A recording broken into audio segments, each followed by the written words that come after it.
Mais c'est les gens de gauche qui trouvent que c'est un parti d'extrême. Vous le trouvez pas extrême? Mais non, moi je ne me sens pas extrémiste, absolument pas. Tout le monde il est beau, tout le monde il est gentil. Je suis désolé, quand on plante les gens, on n'est pas tellement gentil. Moi je vais dans un autre pays, je commets un délit, on va me renvoyer chez moi. Les Français d'abord. On accueille des gens dans notre pays, ils commettent des délits et en plus c'est à nos frais dans nos prisons. Chez quelqu'un, on respecte la personne. Quand on va chez quelqu'un, on ne s'installe pas en disant c'est moi qui commande. On ne peut pas exploiter des pays et des gens sans contrepartie. Il y a toujours une immigration positive, donc ça faut absolument la garder, la préserver, je pense. Jordan, quand il vient à la Sainte-Catherine, c'est la rockstar. On a une gauche, une extrême gauche, en fait, qui nous pourrissent la vie, tout simplement. Plus de transparence sur les dépenses de l'État? Exactement. Moi j'ai 69 ans, à l'époque, on respectait un uniforme, on ne tapait pas sur un gendarme. Non, je suis pas raciste, mais très honnêtement, maintenant je m'en fous des accusations. Est-ce que là, on n'est pas en train d'essayer de traiter plutôt la conséquence, à savoir, la conséquence, c'est qu'aujourd'hui, il y a des gens qui souhaitent immigrer en France, peut-être parce que chez eux, ils n'ont plus les possibilités de vivre convenablement, et peut-être parce qu'ils sont exploités, et peut-être par, finalement, des Français.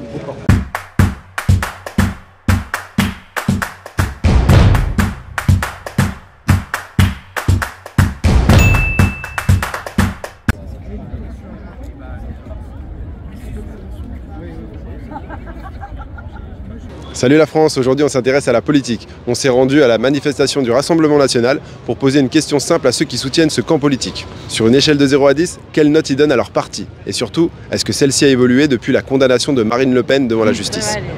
Ensuite, on demandera à ses partisans s'ils soutiennent le parti par conviction ou par opposition à d'autres partis politiques. Et enfin, on leur demandera 2 mesures principales qui les ont amenés à choisir ce camp politique. T'es prêt? Allez, let's go, c'est parti. Bonjour messieurs, dames. Comment allez-vous? Bonjour. Super. Vous inquiétez pas, je suis ni France 2, ni France 3, ni M6, rien du tout. Je suis là. Je vais à la rencontre des Français. En fait, je développe une chaîne indépendante pour aller sur des sujets de société, aller à la rencontre des Français pour avoir des avis les concernant. Et je voulais savoir si quelqu'un d'entre vous serait OK pour répondre à quelques questions. Vous venez d'où? Haute-Saône. Haute-Saône, ok. Et donc vous avez fait la route Encore. Encore, vous venez avec le voici. Ok, ça marche. Ça a été la route? Ouais, c'est vrai. On a eu du mal à trouver, mais bon. Ils sont sympas, bon, ils nous ont emmenés. Ouais, vous avez été escorté comme il se doit? Oui. Ok. Très bien, bien sympa. Je viens de Beauvais, enfin Beauvais. pas trop loin. Ok, et vous êtes venu comment? Avec les cars affrétés ou vous-même par vos propres moyens? Par le train. Par le train? Ok, ça marche. Vous avez fait bonne route? Ouais, ça va. Ouais, ça va. Ok, super. Bonjour mesdames. N'ayez pas peur, je vous veux aucun mal, je vous assure. Comment vous avez qu'un micro en main. Ouais, vous avez vu, voilà, j'ai pas d'armes, je suis. Je vous remercie, je ne veux. De toute façon, je pense que je pourrais pas faire grand chose. On est bien entouré. On a choisi le banc quand même. Ouais. Je pense que celui-ci c'est le plus sécurisé de Paris à l'instant T. Vous êtes quel... Alors moi, c'est un média indépendant. Je suis raccordé à aucune chaîne particulière. J'essaie justement depuis peu d'aller à la rencontre des citoyens français pour leur poser des questions de société. Je veux essayer d'avoir des avis de citoyens qui sont partisans du Rassemblement National, comme j'aimerais par la suite aller voir des partisans d'autres partis pour pouvoir échanger avec eux. Et si vous êtes OK, j'aimerais vous poser une ou 2 questions. Vous venez de quelle région? Paris. Paris, vous êtes d'ici, dans quel arrondissement? 14e. Comment allez-vous? Très bien, même si la route a été très longue. D'accord, vous venez d'où?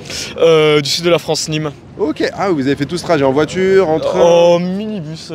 En minibus, ok. Et affrété par le parti ou... On peut dire ça, ouais, d'une certaine manière. Je sais pas trop comment ça a été organisé, mais vous en avez bénéficié? Mais oui, j'en ai bénéficié. Ok, tu viens d'où? De Bretagne, de Rennes précisément. Ok, et donc tu as fait la route en voiture, en train? En car. En car aussi, comme les cars affrétés ici? Exactement. Ok, ça n'a pas été trop long la route? Un peu, mais c'est pour ça qu'on est là. T'es contente d'être ici? Ouais. Ok. Bonjour monsieur, comment allez-vous? Bonjour, très bien et vous? Ça va, vous venez d'où? Je viens de Cambrai. Ok, dans le nord. Dans le nord. Et du coup, vous êtes venu avec les bus affrétés en voiture? C'est ça, nous sommes venus avec les bus que la fédération a affrétés pour amener les militants qui le souhaitaient, puisqu'on a eu une forte demande pour venir soutenir Marine Le Pen ce jour. Sur une échelle de 0 à 10, quelle note donneriez-vous au parti du Rassemblement National? En toute objectivité. Un bon 9. En toute objectivité, je dirais 7,5 sur 10, 8. Ouais, ok. Évidemment, je ne suis pas très objectif, mais je leur donnerai la note de de 10, ou alors on va dire 9,5 si on veut avoir une marge de progression. Ah ben 10 sur 10, hein. 10 sur 10? Ah oui. Ok. Ouais, je suis pas trop objectif, mais j'aurais 8-9. 8-9, ok. Je précise que je suis une élue du Rassemblement national, D'accord. donc la note sera de 10. Toute objectivité. Ok. Et est-ce que la décision de justice, la condamnation de Marine Le Pen, même si elle a fait appel, par rapport à ce détournement de fonds publics, est-ce que ça a tendance à avoir diminué la note pour le parti, Non. la confiance que tu as pour... Non. Non. J'ai toujours confiance en Marine Le Pen. J'ai toujours la même confiance en fait. Je resterai à 9. D'accord. Voilà. La confiance dans le parti a diminué par rapport à cette décision de justice. Non, ça n'a rien à voir. Vous avez... Elle est toujours pareille. Elle est inchangée? Oui. D'accord, donc toujours 10 sur 10. Oui. Non, Pas du tout? non, pas vraiment, non. D'accord, donc vous êtes toujours autant confiant. Ouais. Et puisqu'on est censé faire confiance au parti et il n'est pas censé détourner les fonds publics. Oui, après, bon, si on a pu comprendre la décision, les fonds ont été détournés, mais Pas pour ses intérêts personnels. à fonds politiciens, donc pas vraiment des fonds personnels, il n'y a pas d'enregistrement, il n'y a rien, donc c'est une demi-mesure pour moi. Ok. Elle a interjeté appel, donc elle est toujours présumée innocente. Donc l'appel est prévu pour 2026, donc le délai très court de l'appel, qui est la plupart du temps plutôt long, montre bien que la justice elle-même a peut-être compris qu'une erreur a été faite, ce qui fait que le délai est plus court cette fois-ci. Et si malgré l'appel elle est condamnée, finalement l'appel aura été inefficace ou du moins n'ira pas forcément dans le sens de ce qui est souhaité, à savoir de pouvoir annuler la condamnation et faire en sorte qu'elle puisse se présenter en 2027.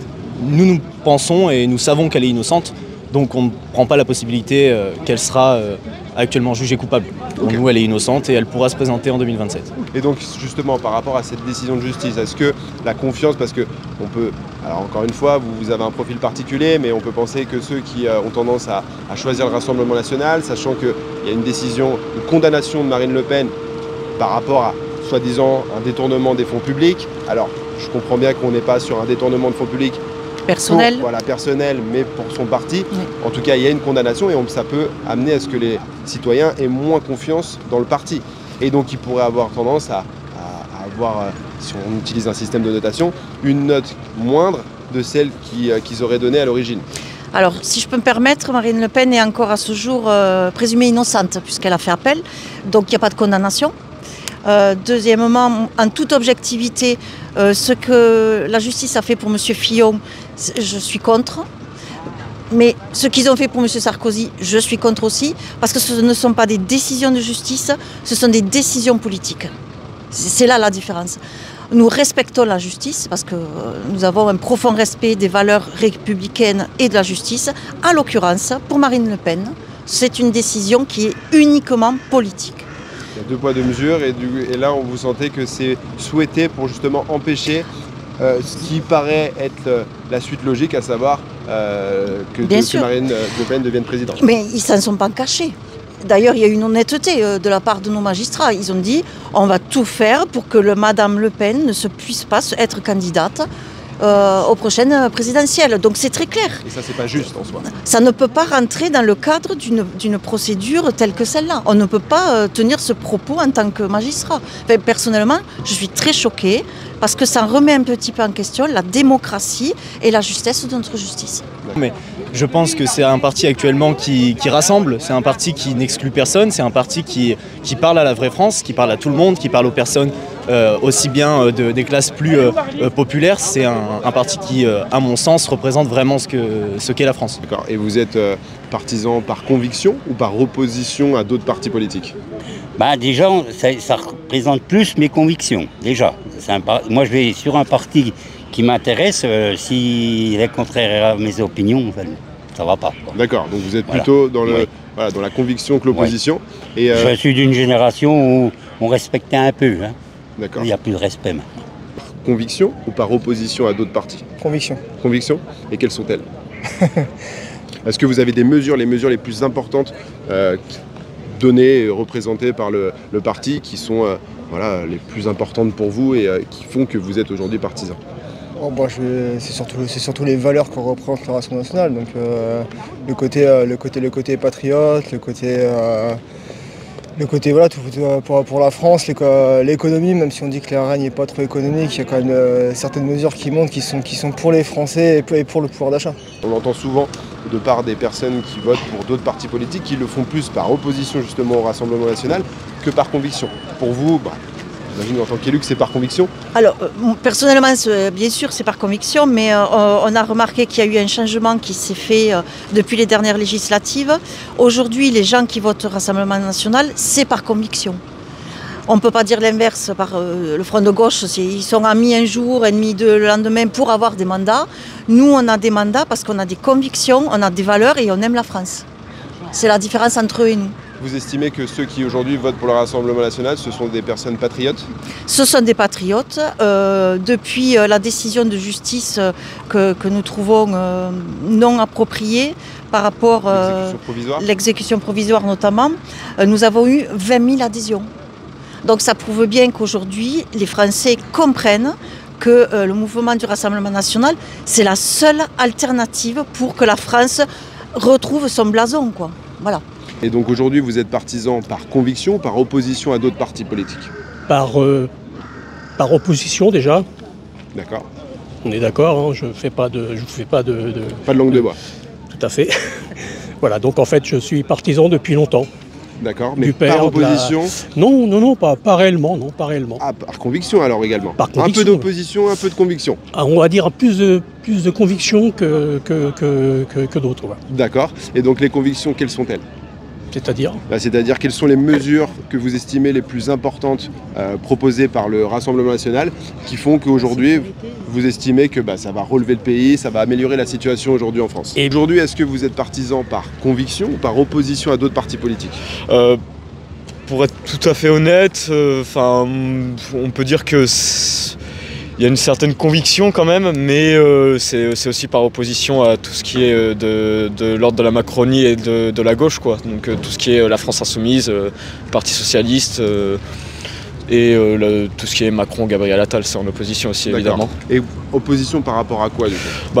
Tout ce qui est les thèmes de l'insécurité, de l'immigration, ce genre de sujet. On se fait cracher dessus à longueur de temps par tout ce qui est la France insoumise. Là j'ai vu par exemple, moi personnellement, à titre personnel, je suis catholique. J'ai vu par exemple il y a 1 ou 2 jours qu'à Marseille, la France insoumise avait voté contre le financement d'une église ou d'une basilique, je ne sais plus, enfin que la ville de Marseille devait financer un édifice religieux, je ne sais plus lequel précisément, je ne saurais pas retrouver. Et même de certaines manières, on avait vu les propos de Mélenchon absolument dégueulasses sur les campagnards, les Français de la périphérie, en gros les Français blancs de la périphérie comme nous. Ils nous crachent dessus en nous disant non mais ça c'est un électorat pourri, on veut pas aller les chercher. On se crachait dessus à longueur de temps par Macron depuis les Gilets jaunes. Par conviction et en complément par opposition à d'autres partis. D'accord, alors par conviction, pourquoi? Quelles sont tes convictions? Parce que à mes yeux, en tout cas pour m'être suffisamment renseignée sur toutes les autres familles politiques, c'est le parti politique qui va le plus penser aux Français, qui est le plus nationaliste, qui a la plus grande prise de conscience sur l'état actuel du pays aujourd'hui. Donc pour moi, même leur image, leur vitrine du parti, ça reste ce qu'ils veulent faire par rapport à l'immigration. C'est souvent ce qui est entaché et reproché énormément au parti. Par totale conviction, puisque le Rassemblement national a été le seul parti qui est venu à nous. Donc, comme je vous l'ai dit, je viens de Cambrai. Ça n'est pas non plus une toute petite commune, mais c'est une commune du Nord qui est souvent oubliée des personnalités politiques. Et le Rassemblement national ont été les seuls à réellement venir, donc avec Marine Le Pen en 2015, Jordan Bardella qui est venu l'année dernière. Ce sont les seuls à se déplacer, à venir à la rencontre des Français, et c'est ça qui m'a personnellement touché. Même si je suis jeune, j'ai été particulièrement touché de se sentir concerné et qu'ils prennent le temps de nous rencontrer, de nous parler, de prendre un peu la température de la France. Bien, nous avons eu la droite, nous avons eu la gauche. Ça n'a pas changé grand-chose. Quand on voit l'immigration à outrance en France, ce qui se passe tous les jours à la télé, voilà, pourquoi pas le RN. Je ne sais pas ce qu'il va faire, hein. Je ne sais pas s'il va faire mieux ou moins bien. Je pense que ça peut pas être plus mal que la gauche ou la droite qu'on a eu actuellement. J'étais FN depuis le début, hein. J'ai 66 ans, donc c'est pas de maintenant. Et en fait, j'ai toujours suivi un peu le cursus et voilà, en fait, c'est le ras-le-bol en fait de ce qui se passe dans mon pays, tout simplement. On entend souvent que les personnes qui ont tendance à être issues du Rassemblement national sont des racistes. Qu'est-ce que tu veux dire par rapport à ça? Est-ce que toi tu estimes que tu es raciste ou est-ce que tu as une autre interprétation de ce qui est dit? Non, je suis pas raciste, mais très honnêtement, maintenant je m'en fous des accusations. C'est un moment, voilà quoi, on est là pour lutter pour notre pays, on veut juste vivre en sécurité avec les nôtres. Enfin, je vois pas ce qu'il y a de mal à ça. Et justement, on dit souvent que le fait d'être nationaliste, de vouloir justement, on va dire, combattre cette immigration, c'est vu comme être raciste. Ouais. Qu'est-ce que tu réponds à ça? Est-ce que toi aujourd'hui tu te considères comme raciste? Non, alors déjà il y a une différence entre être raciste et être xénophobe. Être raciste c'est vraiment inférioriser une race. C'est-à-dire que moi je vais voir, je dis n'importe quoi, quelqu'un d'origine musulmane ou quoi que ce soit, je ne vais pas l'inférioriser. Pour moi il est autant français à compter du moment où il arrive dans mon pays et qui respecte mon pays, mes valeurs, qui ne va pas venir taguer mes monuments, qui ne va pas venir m'agresser. Les règles républicaines. Exactement, voilà. Maintenant à compter du moment où un étranger, quelle que soit sa nationalité, vient mettre en péril la sécurité des Français, pour moi il n'a rien à faire sur le territoire. Donc je ne me considère absolument pas comme raciste, juste je priorise mon pays comme ce que fait tous les autres pays du monde en fait. Aujourd'hui vous estimez qu'il y a un rapport avec le racisme? Est-ce que vous vous sentiez raciste? Non, absolument pas. Absolument pas. J'ai des amis qui sont maghrébins, africains. Ma femme aussi, puisqu'elle a travaillé avec pas mal de personnes d'origine maghrébine. On s'entend très bien. On sait très bien qu'on n'a pas les mêmes convictions et on ne les aura jamais. À partir de là, moi, je pense en fait à mon pays, qui est la France. Et je vous dis, le pays se dégrade énormément. Disons qu'on a tellement été culpabilisés sur ce qu'on est en tant que Français, notre histoire, qu'on n'a même plus le droit d'avoir notre communauté, d'avoir un peuple, alors que tout le reste, comme les autres pays, tous les autres pays ont le droit et nous on n'a pas ce droit. De manière générale, dans la civilisation, enfin en Europe de l'Ouest, de manière générale, on n'a pas le droit d'avoir notre propre peuple, d'avoir notre communauté. On n'a pas le droit d'être patriote, mais on n'a même pas le droit de faire communauté. De vouloir défendre les valeurs républicaines pour toi. C'est ça que tu veux dire? C'est-à-dire qu'aujourd'hui, si tu estimes qu'il faut mettre en avant la France et de montrer que tu veux défendre ton pays, que tu mets en avant un drapeau français, tu vas être tout de suite stigmatisé? Oui, voilà, mais on est culpabilisé par rapport à ça et bon. Et on ne doit pas l'être. Et on ne doit pas l'être, absolument pas, évidemment. On doit être à l'aise avec le fait de vouloir défendre les valeurs de la France, c'est ça? Ah oui, on doit totalement être à l'aise sur le fait qu'on défend les valeurs de la France, mais sur le fait qu'on soit français, qu'on s'en revendique. Les mesures pour vous qui sont essentielles au Rassemblement national, quelles sont-elles? La rigueur, la fermeté, et puis voilà. Ok, pour vous, aujourd'hui, on en manque en France? Oui, beaucoup. Il n'y a pas assez de... Oui, c'est pas normal de se faire agresser comme ça. C'est ça que vous ressentez aujourd'hui au niveau national? Oui. Et vous avez dit d'eux? Comment? Vous êtes de quelle région? Bourgogne-Franche-Comté, la Franche-Comté, la Haute-Saône, au nord de Vesoul. Vesoul, c'est connu. Oui, bien sûr. Et donc là-bas, Vesoul, vous le ressentez aussi, ça? Ah oui. D'ailleurs, ils sont bien acceptés. La Jordan, quand il vient à la Sainte-Catherine, c'est la rockstar. Parce que les gens, là-bas, le député il vient de Bretagne, il est passé au premier tour. Donc, et donc vous, ça fait combien d'années que vous vivez là-bas? J'ai toujours vécu là-bas. Ok, et vous avez vu un changement, une modification? Carrément. Moi j'ai 69 ans, à l'époque, on respectait un uniforme, on ne tapait pas sur un gendarme.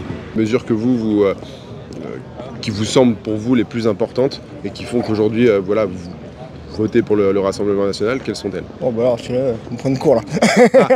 La sécurité, évidemment, c'est un problème majeur. Je fais encore des études à Lille et on y est confronté tous les jours. Quand Lille est la ville la plus dangereuse de France, quand il y a de multiples attaques au couteau régulièrement, je pense que c'est quelque chose moi personnellement qui me touche. J'ai peur pour moi, j'ai une petite sœur qui grandit et je me dis que c'est quelque chose à changer, c'est quelque chose qu'il faut réellement s'attarder et le Rassemblement national est les seuls à vraiment mettre l'accent dessus, en tout cas à mon humble avis. Des partis comme dire l'opposition au Rassemblement national qui est plutôt LFI, qui a tendance à vouloir régulariser et donner les papiers à ceux qui, aujourd'hui... Tout le monde il est beau, tout le monde il est gentil. Je suis désolé, quand on plante les gens, on n'est pas tellement gentil. Hein? Donc c'est pas une histoire d'origine ou de condition, c'est une histoire de respect de certaines règles et de valeurs. Tout à fait. En fait, il n'y a plus de respect. En fait, on a une gauche, une extrême gauche, en fait, qui nous pourrissent la vie, hein, tout simplement. Alors ça, c'est mon opinion personnelle. Hein, on est d'accord. C'est le but. Moi, le but, c'est que vous l'exprimiez justement avec authenticité. Bien sûr. Mais moi, je vous dis, en fait, j'espère qu'un jour, alors je ne sais pas si le RN en 2027 sera là. Je suis incapable de le dire pour le moment.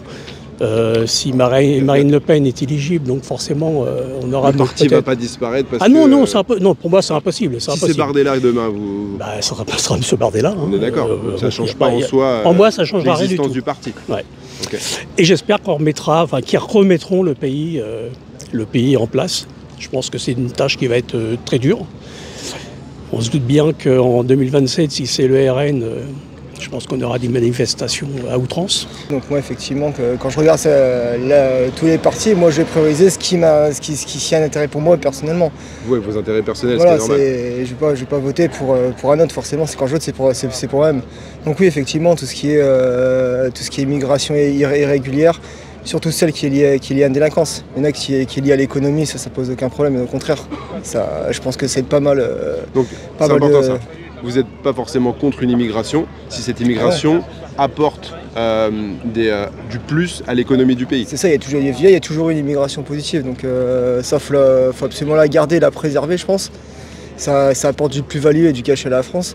Par contre, l'immigration négative, qu'on peut voir certaines fois dans les médias, qui cause une délinquance, voire une criminalité, ça, si on peut alors l'éradiquer, ça va être vachement compliqué, mais si on peut vachement limiter, ça serait bien.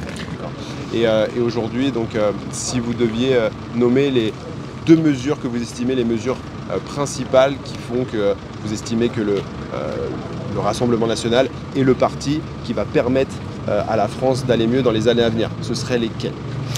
Le travail, parce que tous nos élus, quels qu'ils soient, travaillent beaucoup. Ils sont énormément sur le terrain, ils sont à l'écoute de nos concitoyens, on sait ce qui se passe sur le terrain, on n'est pas hors sol. Vous voyez, moi je suis du Tarn, je suis à Paris, je suis constamment en mouvement, je veux savoir ce qui se passe. Et la deuxième chose, c'est que Marine Le Pen et Jordan Bardella, ils ont la volonté de faire changer les choses. Ils ont la volonté. Aujourd'hui, on vous fait beaucoup de promesses, on vous dit oui, on va arranger les choses, on va faire des économies. C'est que de la communication. C'est tout, c'est absolument tout, tandis que nos dirigeants, nos élites qui sont aujourd'hui à l'Assemblée nationale et nos heureux députés vont faire changer les choses parce que prendre des décisions c'est compliqué, c'est difficile, mais ils le feront. D'accord. Et donc les 2 mesures qui pour vous vont faire la différence pour amener le pays à évoluer positivement, quelles seraient-elles pour vous? On arrête le libre-échange à tout va au détriment de nos propres entreprises, de notre propre agriculteur. Et la deuxième chose, les Français d'abord. Parce qu'on a besoin d'aider nos populations, qu'on aide les personnes en difficulté, c'est normal parce que bon, il y a quand même, n'oublions pas, égalité, fraternité. Enfin, je veux dire, on a quand même. Mais pour autant, il faut d'abord aider les Français et après on aidera les autres. Mais c'est les gens de gauche qui trouvent que c'est un parti d'extrême. Vous le trouvez pas extrême? Mais non, moi je ne me sens pas extrémiste, absolument pas. Je suis partisan, voilà, tout simplement. Vous estimez qu'aujourd'hui, améliorer la sécurité dans le pays améliorera la situation générale du pays? J'espère. Et donc l'économie éventuellement du pays? Vous l'espérez? Pour vous pensez que le fait de vouloir peut-être régulariser, aider un peu une certaine population pour peut-être l'amener à ce qu'elle se sente mieux intégrée, s'ils acceptent quand on va chez quelqu'un, on respecte la personne.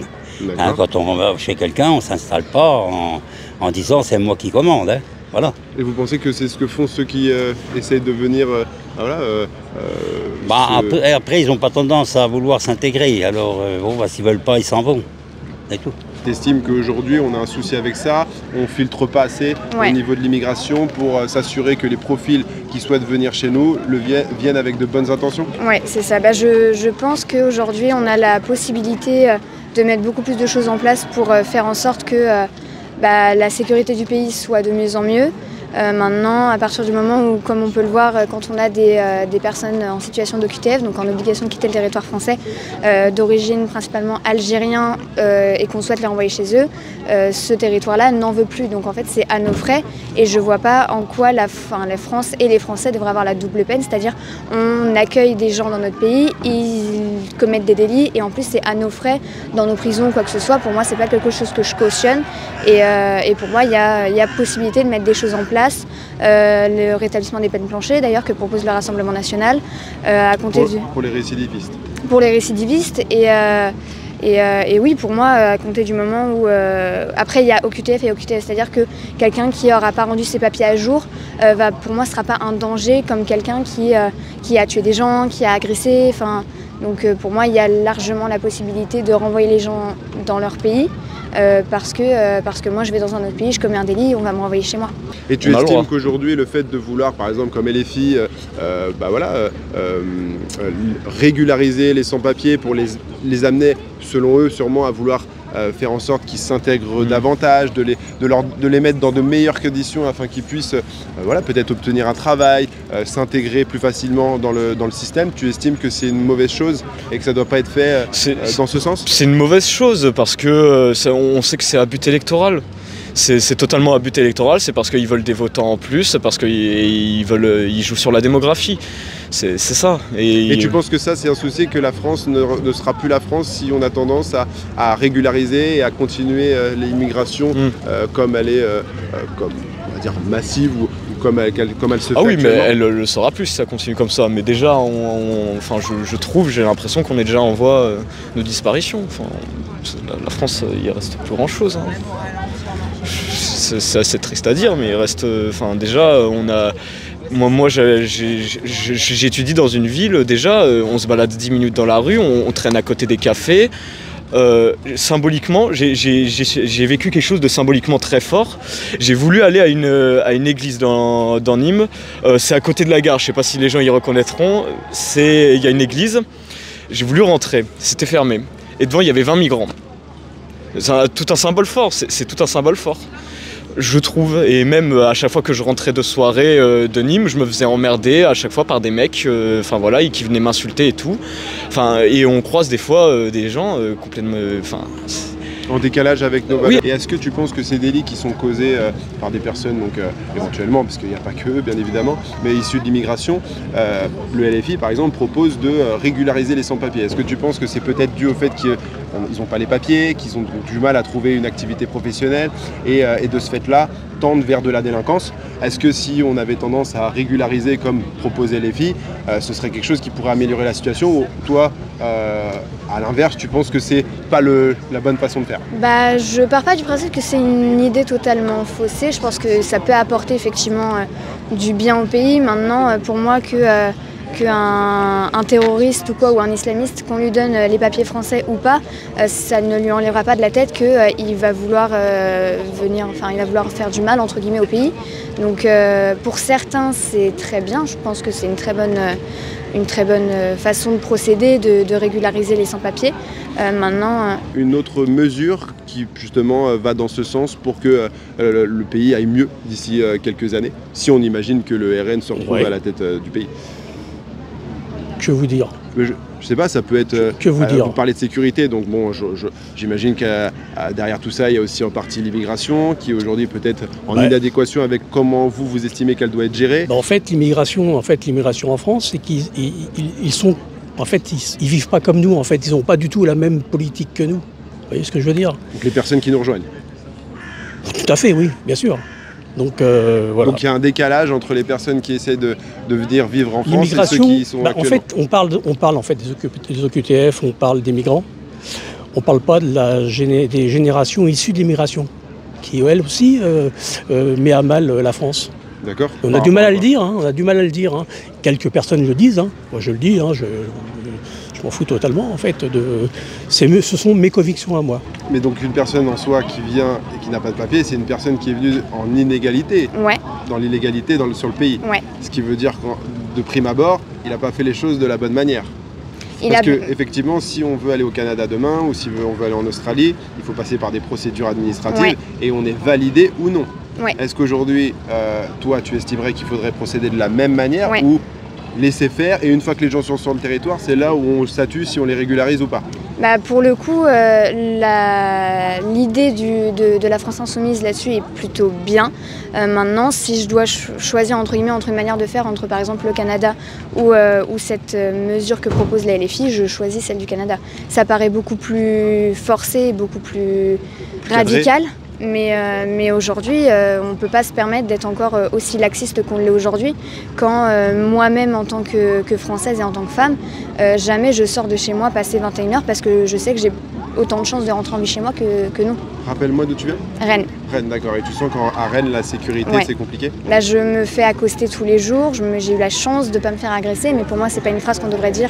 J'ai 18 ans, donc pour moi, entre guillemets, l'insécurité de Rennes, je l'ai vue évoluer de plus en plus. Je travaille dans le centre de Rennes, donc j'y Donc c'est suis. bien Rennes, c'est pas la Ouais. banlieue rennaise. Ah non, du tout. Je travaille vraiment dans le centre de Rennes, donc je suis confrontée tous les jours. Maintenant, j'en fais pas une généralité parce qu'il y a des fois, bien sûr, que je me fais agresser par des gens qui, de par leur langage et leur façon de parler, Ils ne semblent pas avoir d'origine extérieure Voilà. à la France. Maintenant, ça m'est déjà effectivement arrivé aussi d'être agressée verbalement par des Français. J'en fais pas une généralité. Maintenant, si aujourd'hui on a la possibilité de régulariser et d'avoir une immigration contrôlée, bah, je pense que déjà le pays se portera mieux. On limiterait les risques. Voilà.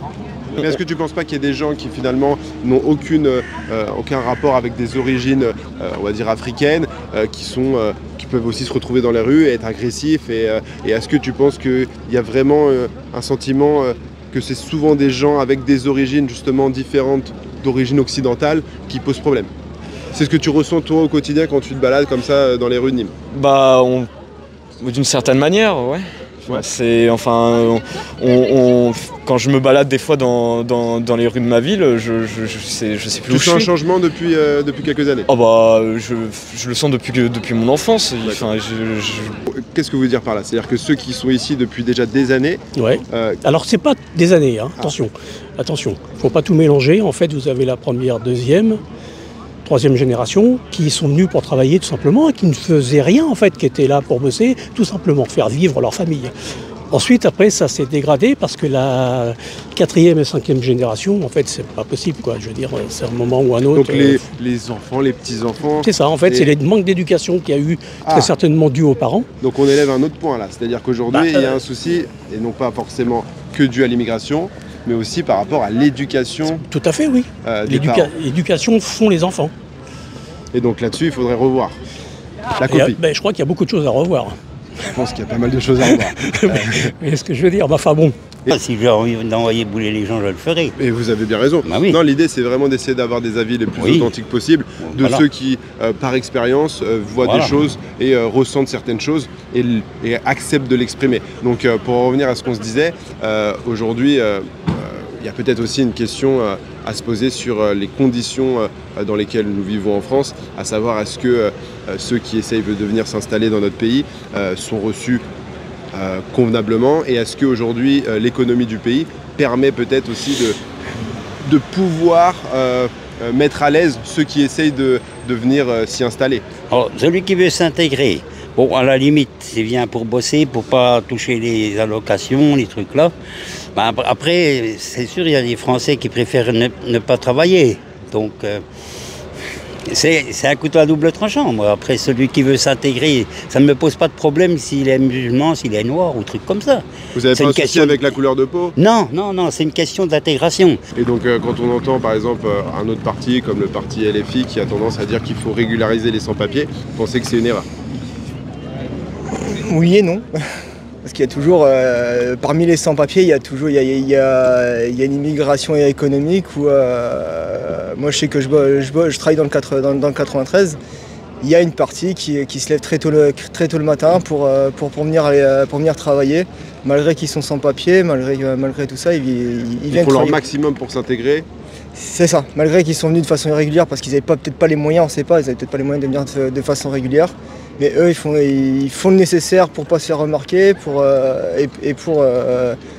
s'intégrer par le travail. Donc, Et vous, pour ça. c'est la condition la plus importante pour pouvoir justement montrer qu'on a envie de s'intégrer comme il se doit dans un nouveau pays? Oui, moi je pense que pour arriver dans un pays, il faut s'intégrer. Pour s'intégrer, il faut commencer par respecter le pays et vouloir investir, j'aimerais dire, dans le pays, donc que ce soit par le travail, par l'éducation ou autre. Merci. Voilà. Mais de rien. C'est comment votre prénom? C'est Bruno. Enchanté Bruno, merci pour votre retour et puis excellente journée à vous. Merci, bon courage. Merci. Et au niveau des aides, aujourd'hui, en fait, vous pensez que les aides sont bien réparties, équilibrées, justes? Absolument pas, non. Il y a trop d'aides justement. Trop d'aides, mais placées, très mal placées en fait. Très mal placées. C'est-à-dire? Il y a des aides en fait qui devraient plus exister. En fait, on aide des gens. En fait, en France, on a il y a plusieurs exemples. Moi, je vais à l'hôpital régulièrement. Je passe par les urgences. Et en fait, voilà, ils veulent passer devant vous parce que ils ont la CMU, ce qui n'est pas franchement normal. Vous voyez ce que je veux dire?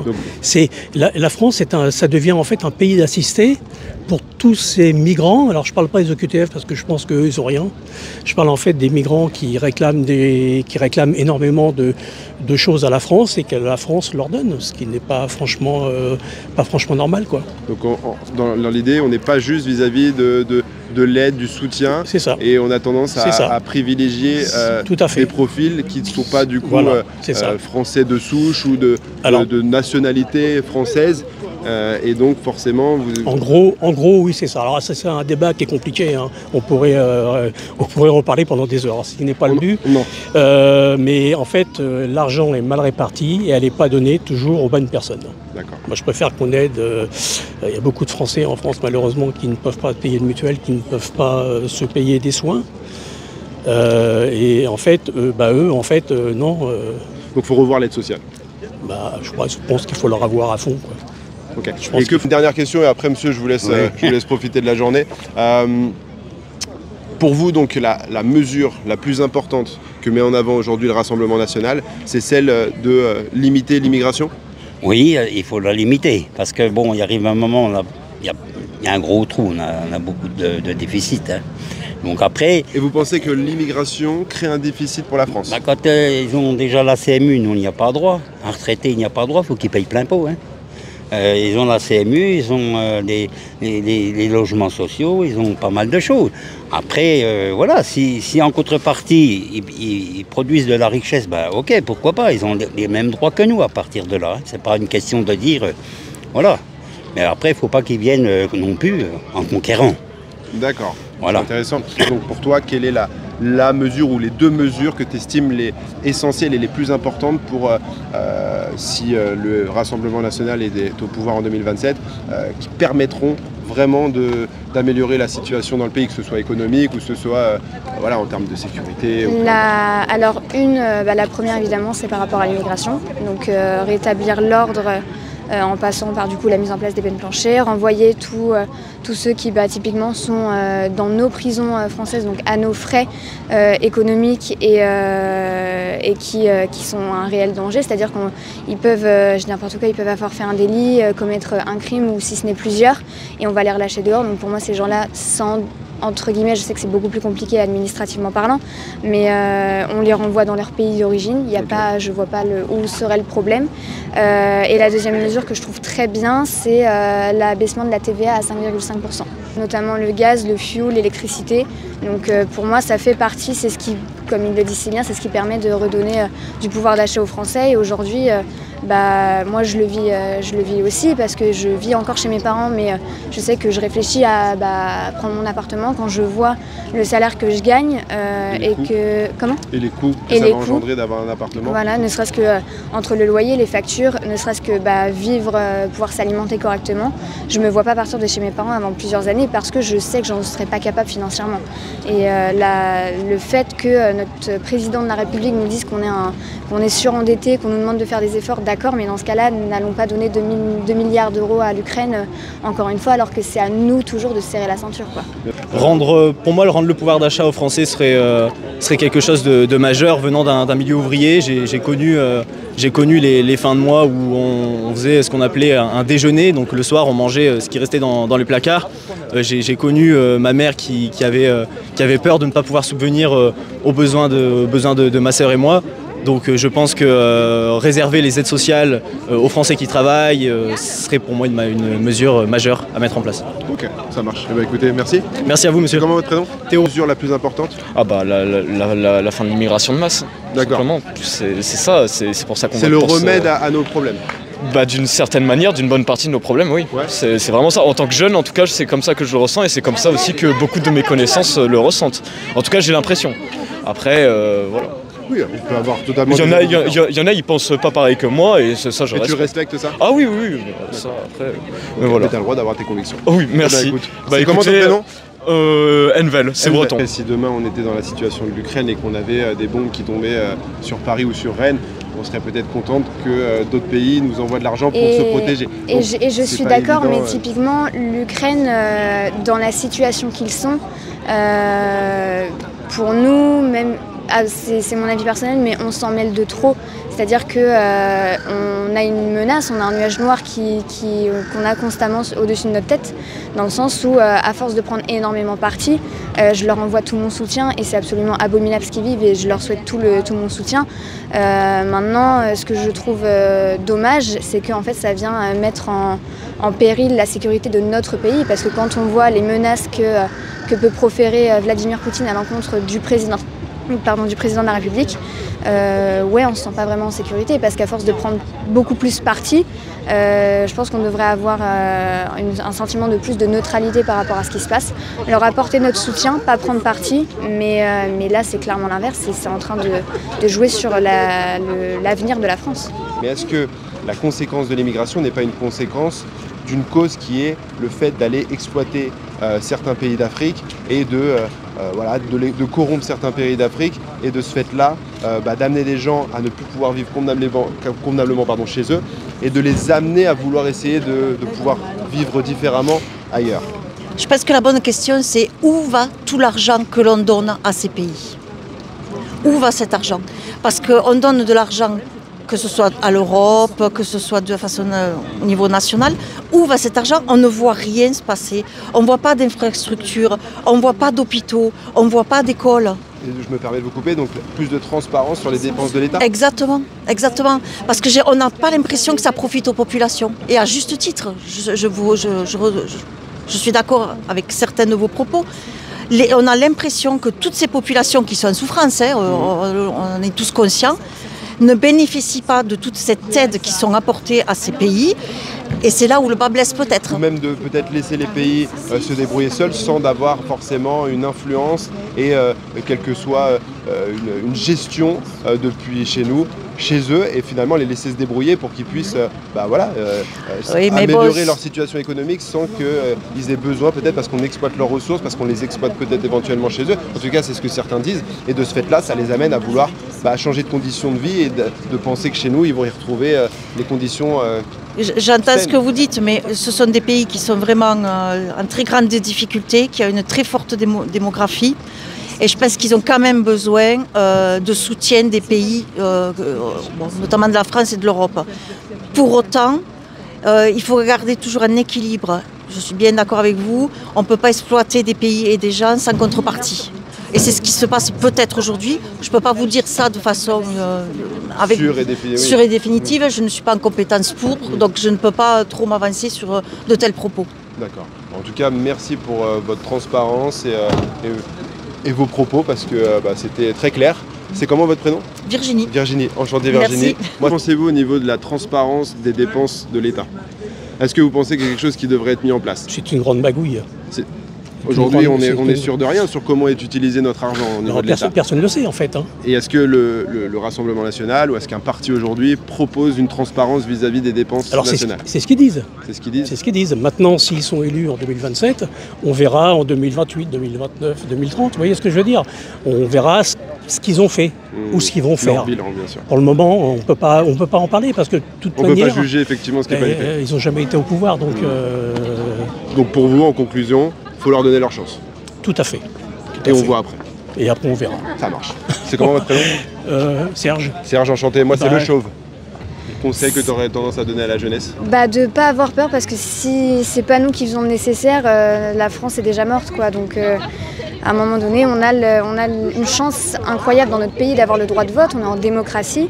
On a une responsabilité aussi. Bien sûr, on a la responsabilité de faire en sorte de ne pas faire sombrer notre pays dans le mal, et plus qu'il ne l'est déjà en tout cas. Et on a la possibilité de pouvoir changer les choses à notre échelle. Et si je dois passer un mot, pas forcément à la jeunesse, mais même de manière intergénérationnelle, n'ayez pas peur du Rassemblement national, n'ayez pas peur d'un parti qui n'a jamais été au pouvoir. C'est là on est sur qui est jugé avant même d'avoir pu Exactement, exercer. Voilà, c'est maintenant bien sûr que on n'est pas tout blanc, hein, mais j'ai envie de vous dire, comme tous les autres partis de France, souvent Marine Le Pen, les gens ne vont pas voter pour elle en raison de son étiquette nominale, donc parce que c'est une Le Pen. Maintenant, il faut aussi faire une différence entre le père et la fille. D'ailleurs, Jean-Marie Le Pen, paix à son âme, il a eu des mots très durs, il a été condamné pour ça. Aujourd'hui, même avant qu'il ne décède, il avait fait une croix de manière politique depuis plus d'une décennie. D'ailleurs, ils avaient coupé les ponts avec Marine Le Pen. Maintenant, si on ne fait pas le nécessaire, si les gens continuent à avoir des œillères, ce qu'on peut voir dans les faits divers, demain ça sera peut-être eux, ça sera peut-être quelqu'un de leur famille, quoi. Donc pour moi, le Rassemblement national n'est en aucun cas la pire chose qui pourrait arriver. Pour moi, c'est aujourd'hui le seul parti en capacité de pouvoir remettre la France sur pied. Et je demande juste aux gens de réfléchir, et s'ils aiment un minimum la France, qu'ils glissent un bulletin Bardella ou Le Pen dans les urnes pour montrer leur bonne foi et l'envie qu'ils ont de voir remettre leur pays sur pied. Merci beaucoup. C'est comment ton prénom ? Marie. Est-ce que là, on n'est pas en train d'essayer de traiter plutôt la conséquence, à savoir, la conséquence, c'est qu'aujourd'hui, il y a des gens qui souhaitent immigrer en France, peut-être parce que chez eux, ils n'ont plus les possibilités de vivre convenablement, et peut-être parce qu'ils sont exploités, et peut-être par finalement des Français. Est-ce qu'aujourd'hui, les grands groupes, qui ont profité, qui profitent peut-être des matières premières de certains pays d'Afrique, et aujourd'hui ces gens-là qui n'ont plus les possibilités. S'ils n'ont plus d'économie chez eux, ils viennent ici. Hein. Exactement. Et donc peut-être qu'aujourd'hui nous on parle de la conséquence, mais il faudrait peut-être voir la cause avant. Mais le problème c'est qu'on ne peut pas accepter la misère du monde. J'entends bien, mais si on met pas les gens dans une certaine misère justement dans leur propre pays. C'est peut-être à l'international qu'il faut faire quelque chose. Même au niveau. C'est pas au niveau de nous. Hein. Ah mais c'est nous, le peuple effectivement, qui subissons. Mais est-ce que ceux qui nous dirigent, et notamment ceux qui proposent certaines mesures, est-ce que les mesures sont finalement les bonnes? Est-ce que ce ne sont pas encore une fois que les conséquences qu'on souhaite traiter et pas les causes? Parce que vous parlez d'immigration, mais est-ce que finalement l'immigration est véritablement le problème? Et est-ce qu'au final, il ne faudrait pas revoir en amont de l'immigration? Si les gens sont bien chez eux, est-ce qu'ils vont immigrer chez nous? Normalement, quand on est bien, on ne bouge pas. Quand on est bien, on ne bouge pas. Eh bien, on va conclure là-dessus, monsieur. Voilà. Votre prénom? Jean-Pierre. Jean-Pierre, enchanté Jean-Pierre, et merci pour votre retour. Eh bien voilà la France, les citoyens partisans du Rassemblement national se sont exprimés. Et toi, quelle note tu donnerais à ce parti? N'hésite pas à nous laisser ton avis en commentaire, et on remet ça très vite. Salut!